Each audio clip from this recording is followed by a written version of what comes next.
Hi, and welcome to this week's The Mortgage Broker broadcast.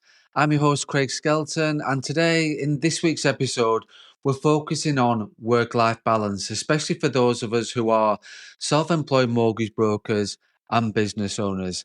In our industry, we're often juggling client meetings, compliance, marketing, admin, on top of family commitments too. And it's easy to feel like you're constantly on, but without balance, productivity drops and stress grows through the roof. So let's get into practical strategies that protect your energy, help you stay present, and support both your business and personal life. So, why does work life balance matter? Well, stress isn't just uncomfortable, it can harm your health and erode your relationships too. Chronic stress weakens like the immune system and can double your risk of heart attack. And and when we are balanced and happy, we are more productive, take fewer days off, and more likely to stick with what we are doing. And as a self-employed broker, you may not have sick pay to fall back on, so taking care of yourself isn't optional, it's absolutely essential. So let's look at structure and flexibility. You need to prioritize and plan. Set manageable daily goals. Use a planner or project management tool to break bigger projects into smaller tasks and tackle high priority items first. As a business owner, you're not just writing mortgages, you're marketing, networking, doing the accounts. So making time for each area of your business ensures that nothing gets neglected. And be and it's about being effective and it's about being efficient and automated where you can. Procrastination turns tasks into like little monsters. Use automation where you can. Appointment scheduling, diaries, bookings, calendar, that sort of thing. Email follow-ups, social media posts. The less time you spend on repetitive tasks, the more you can focus on client relationships and strategic decisions. And it's asked for flexibility even when you're working for yourself. Working for yourself doesn't mean working 24/7. Build flexibility into your schedule and into your diary. So, for example, reserve Friday afternoons for admin or block off certain mornings for family commitments and taking the kids to school. That is okay. If you need to meet a client outside regular hours, balance it off by taking time off elsewhere. And take deliberate breaks too. Short breaks are vital. As a business owner, it can make you feel guilty. It's a bit of indulgence to step away. But remember, you are the business. A 10-minute walk to refresh your mind will make you far more effective. You can also tune in for focus. Music can improve concentration and reduce stress too. Creating playlists for different tasks, like a motivational upbeat one for first things in the morning when you need to get the job done, or a calming one in the late afternoon for when it's sort of downtime. It's a simple way to shift your mood and signal to the brain that it's time for work or it's time for wind down. And if you, it's also important to communicate effectively too. When you collaborate with third parties or outsource support like virtual assistants or compliance or marketing specialists, if you use one, be clear about your expectations. Good communication prevents bottlenecks and frees up your valuable time. And give yourself grace too. You're a human being. There will be days when deals fall through or when that marketing campaign does underperform. Treat yourself with the same kindness that you would show a client in a similar situation. And use setback as data, not a personal judgment. And this also comes in at home too with boundaries and support. Unplug and set boundaries. When you work from home and set your own hours, it's tempting to keep checking your emails.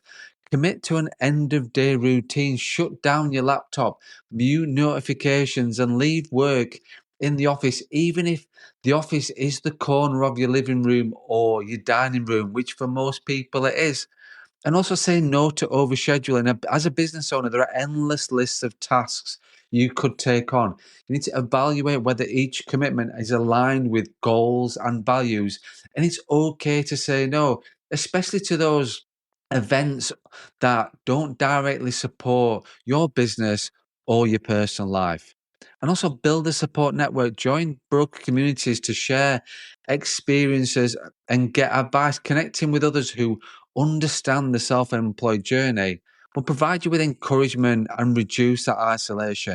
And it's also as well important to stay active and take care of your body. Scheduling exercise like you would a client meeting is important. This helps clear your mind and improves your overall well-being. Things like meal prepping are good too, and setting consistent sleep time. This fuels your body so you can support the mental demands of running a business. And it's okay to seek help if needed. Self-employment can be isolating, and sometimes you need more than peer support. So if stress feels unmanageable, talk to a professional. Investing in your mental health is an investment in your business. And aligning your business with your life. Balance isn't just about time, it's about alignment. As a business owner, you've got the power to build a business around your life, not the other way around. Ask yourself, why did you choose to be self employed? Maybe it was to have more flexibility or financial freedom or to build something meaningful. Ensure your decisions reflect those reasons and invest in systems and processes. The right systems will free up that mental bandwidth, workflows for client management, compliance, and reporting.